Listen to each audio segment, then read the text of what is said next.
அனைவருக்கும் வணக்கம். சபைக்கு வணக்கம். இன்று நான் உங்களிடம் கூறப்போவது என்னவென்றால், நீங்கள் மற்றும் நாங்கள் மற்றும் அனைத்து மக்களும் ஒவ்வொருவரும் இன்று முதல்வர்தான். ஏனென்றால் தனது நேர்மையான கொள்கையும் நேர்மையான பாதையில் செல்பவர்கள் ஒவ்வொருவரும் முதல்வர்தான். ஏனென்றால் தனக்குண்டான பாதையில் நேர்மையாகவும் சிறப்பாகவும் சோம்பேறித்தனம் இல்லாமல் சிறப்பாக செம்மையாக செயல்படுவரே மனிதர்கள், நல்ல மனிதர்கள்.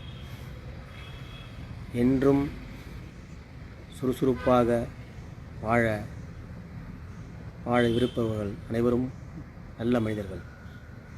அதாவது தனக்கொரு தலைவன், தனக்கொரு பாதை, தனக்கொரு கொள்கை என்று இருந்தாலும் அனைவரும் நேர்மையான வழியிலே செல்கின்றனர். எனவே ஒவ்வொருவரும் பொறுப்பானவர்களே. அதனால் ஒவ்வொருவரும் முதல்வர். ஆகையால் அனைவரும் இன்று இந்த நாட்டை நாம் சுறுசுறுப்பாக இருந்து காப்பாற்ற வேண்டும். இதுவே நாம் தாய்நாட்டுக்கு செய்யும் கடமையாகும். நன்றி, வணக்கம்.